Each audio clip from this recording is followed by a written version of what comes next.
sekolah, termasuk dengan kegiatan pemaparan ini tentang budaya positif.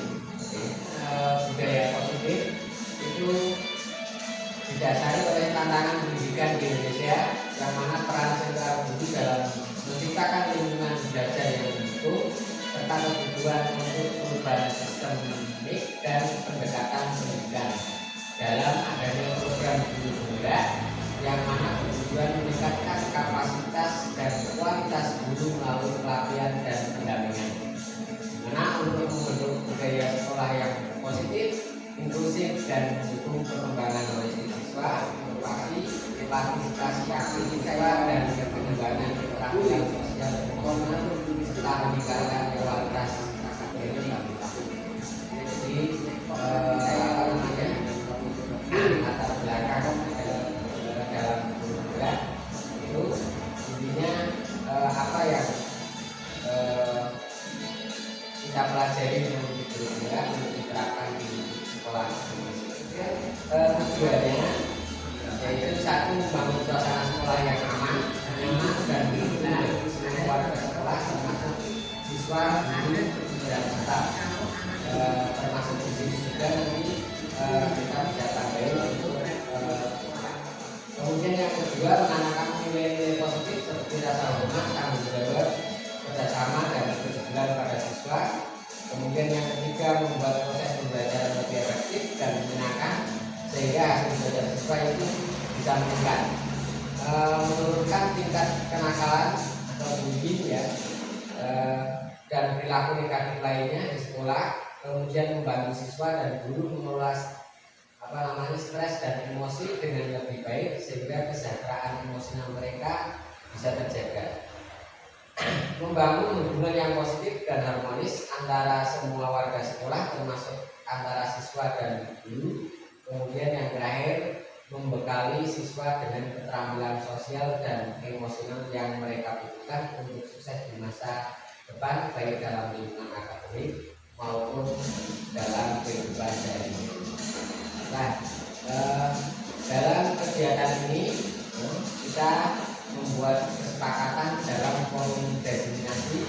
Yang pertama, nanti pada saat kegiatan ini panjenengan semua bisa menghargai siapapun yang ada dalam ruangan ini. Kemudian yang kedua, kita setting ponsel kita ke dalam mode senyap untuk menghindari gangguan. Yang ketiga, memberikan perhatian penuh saat materi disampaikan. Kemudian yang keempat, aktif dalam diskusi dengan mengangkat tangan saat bertanya.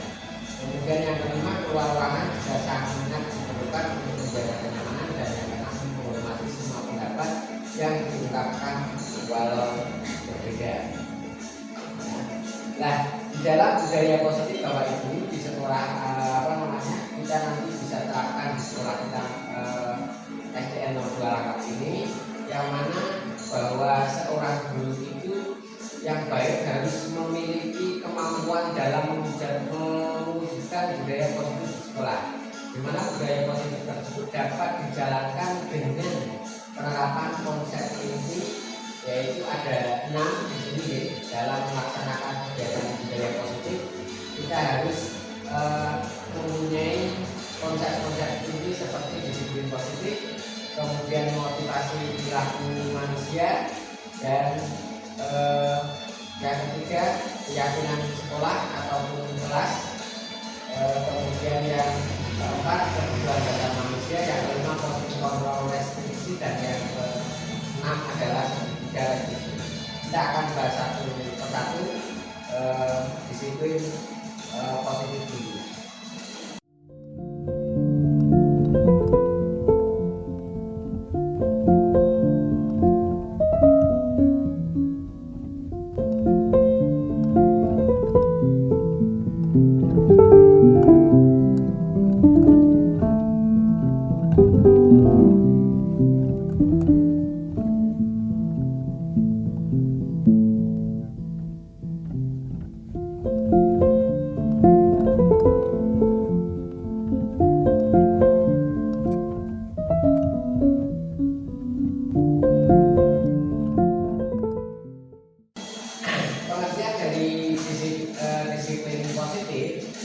ada pendekatan dalam pendidikan yang fokus pada pembangunan hubungan yang baik antara guru dan siswa, serta mengajarkan nilai-nilai dan keterampilan yang membantu siswa untuk mengatur perilaku mereka sendiri.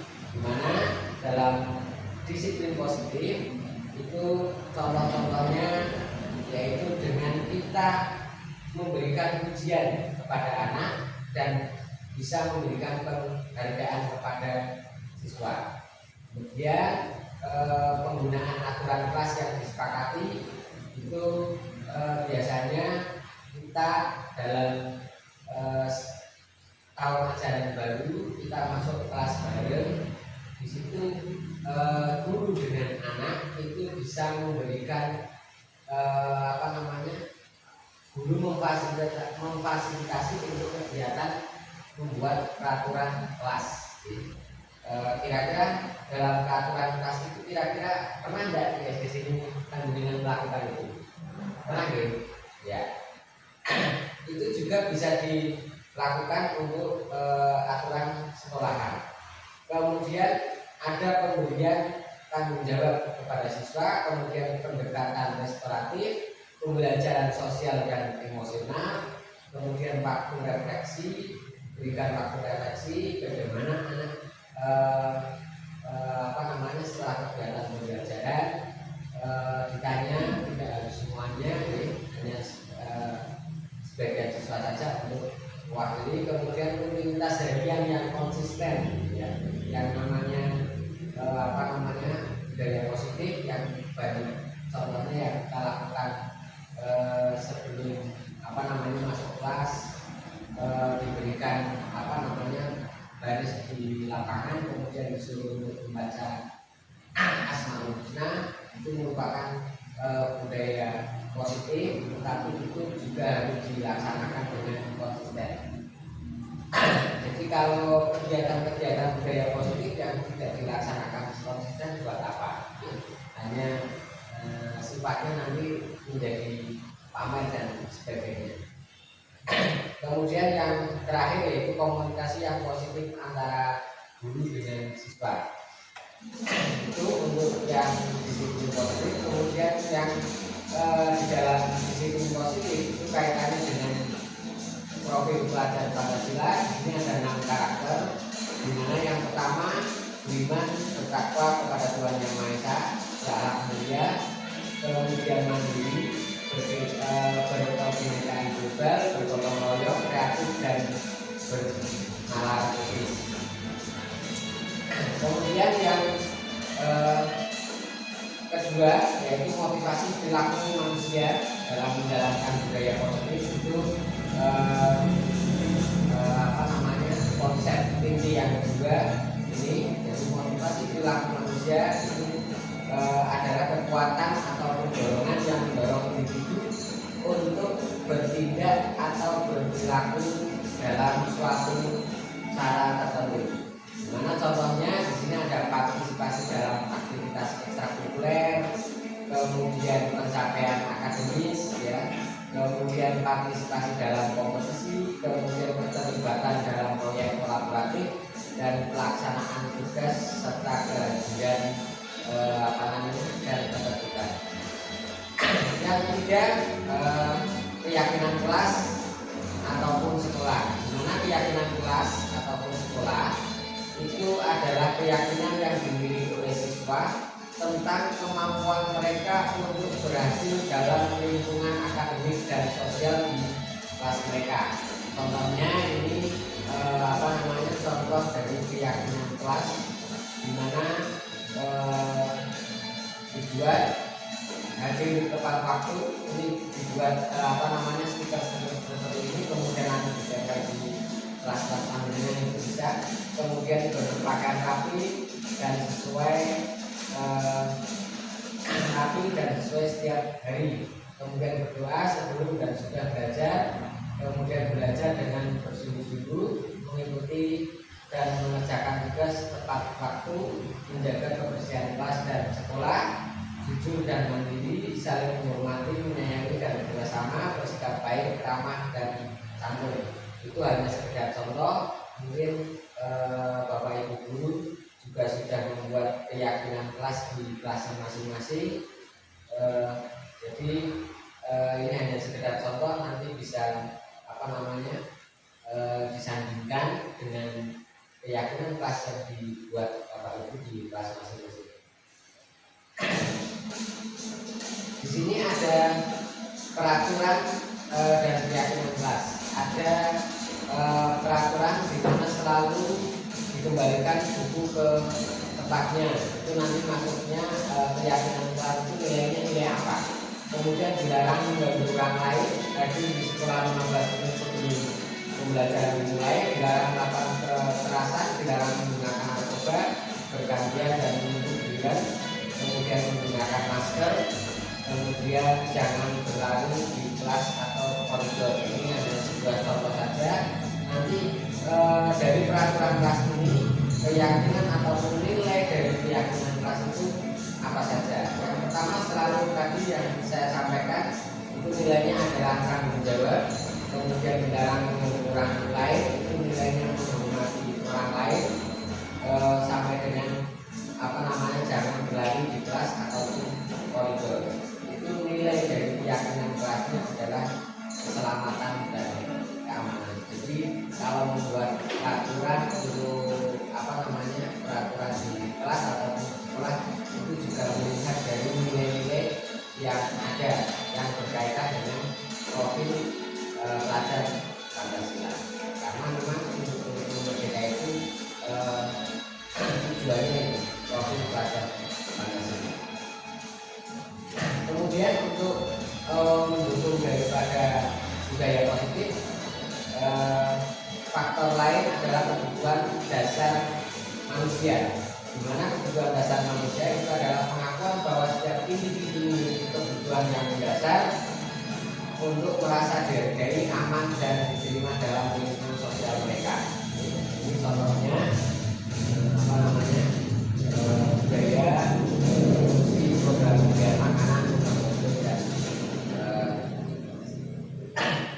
kemudian untuk selanjutnya konsep inti dari budaya positif yaitu posisi kontrol restitusi. Jadi posisi ini menunjukkan sejauh mana individu cenderung mengendalikan situasi dan membiarkan situasi mengendalikan mereka.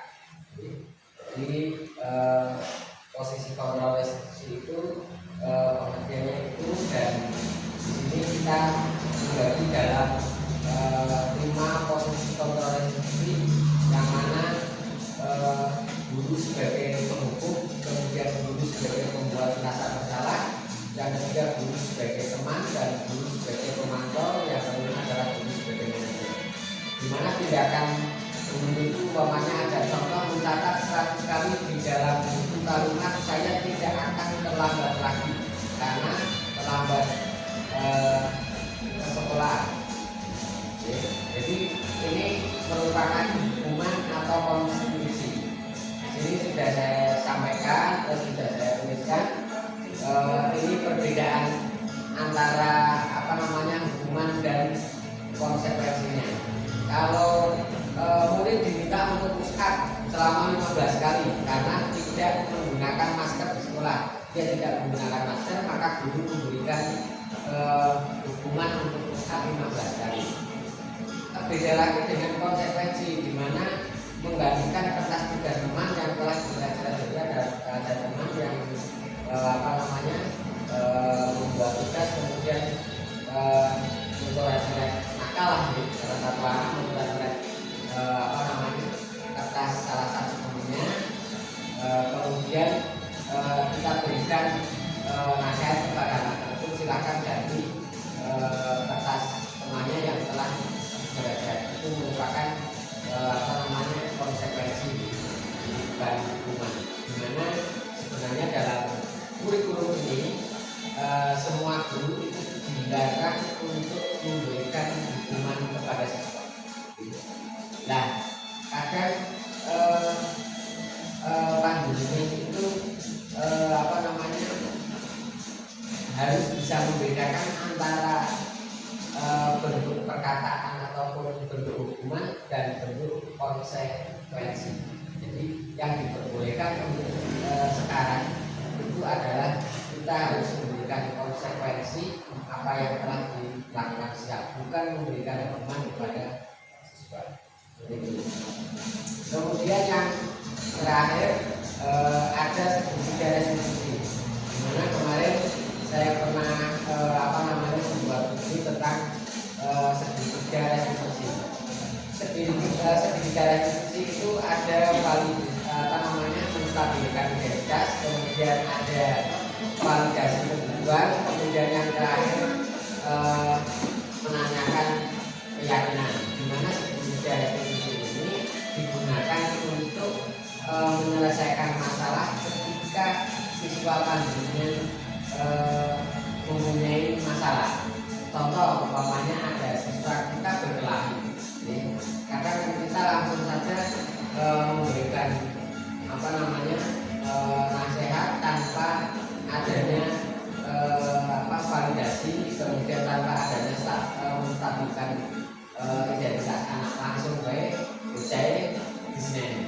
Padahal penanganan yang seperti itu merupakan penanganan yang mungkin digunakan oleh guru-guru kita yang telah lampau.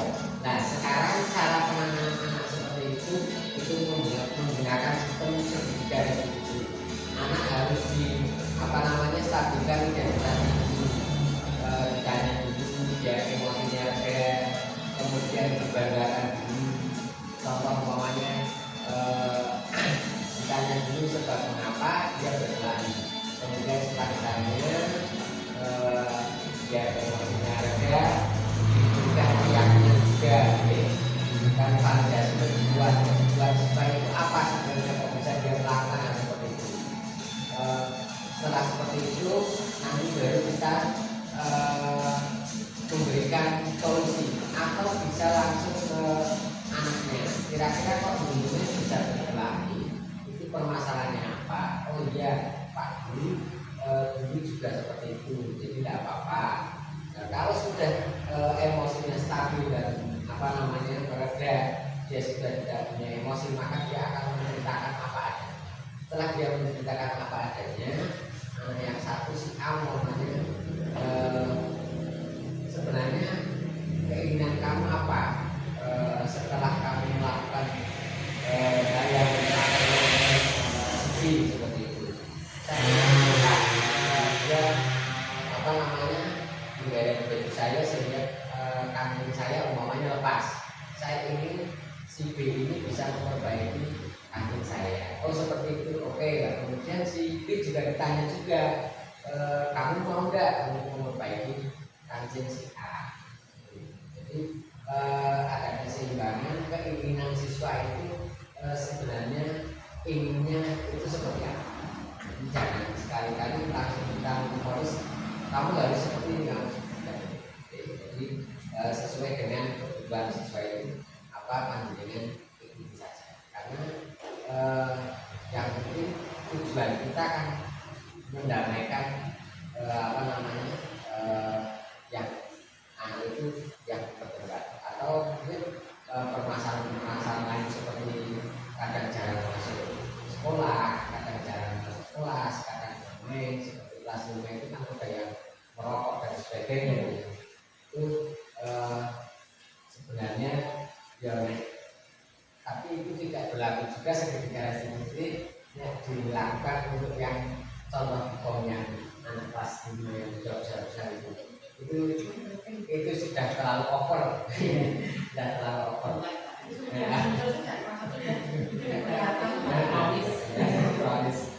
Itu untuk masalah segitiga restitusi.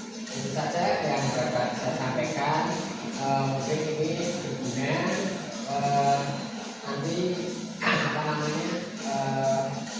Bu Rosid sama Bu Dina juga akan melakukan hal seperti ini.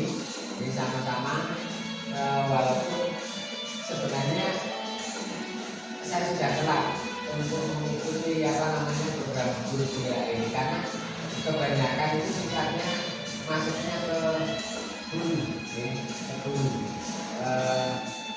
pas aku jadi guru saya yang mempelajari guru penggerak dan kita bisa mempraktekkan di sekolah itu pasti sangat bermanfaat.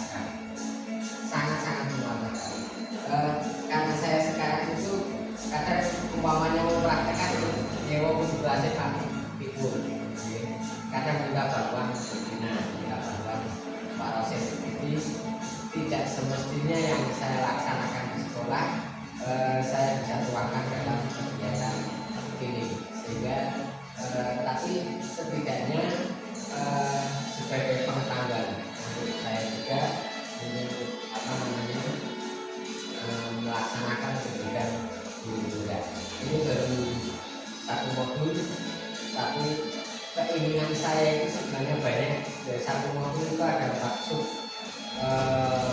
modul, yang mana setiap sub itu tak pahami, kita bisa praktekkan itu sangat-sangat bermanfaat. Sehingga jadi dulu kadang ada orang yang mengatakan kurikulum merdeka ini ribet, tapi benar-benar sudah memahami ke dalam, jadi kita akan kembalikan roh siswa, roh pendidikan kita ke dalam kurikulum yang semula. Sebenarnya itu kadang orang yang mengatakan kurikulum merdeka ribet, tapi tidak, sebenarnya malah itu sangat mengena dan sebenarnya sangat bermanfaat, karena memang kalau dulu itu bahasanya anak dikerasi seperti itu. Kalau sekarang anak itu dilus. Nek wong saiki ngomong lah nek biyen iki bocah nek saiki dilus itu tidak ada efeknya sama sekali. Bocah itu dulu lebih kerasi. Tapi sekarang zamannya sudah beda. Ketika anak itu dikerasi, wong-wongnya mesti lapor.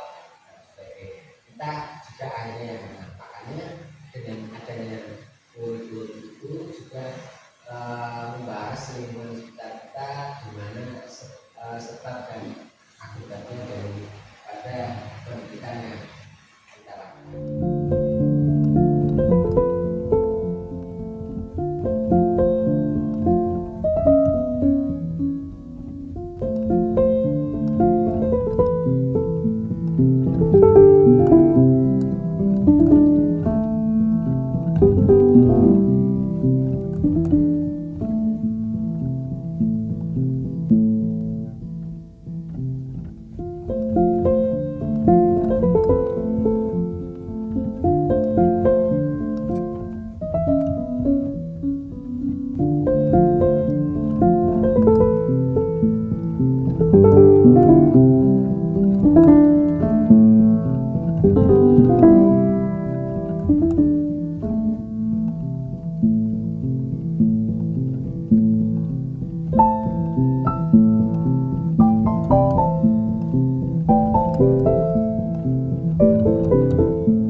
Thank you.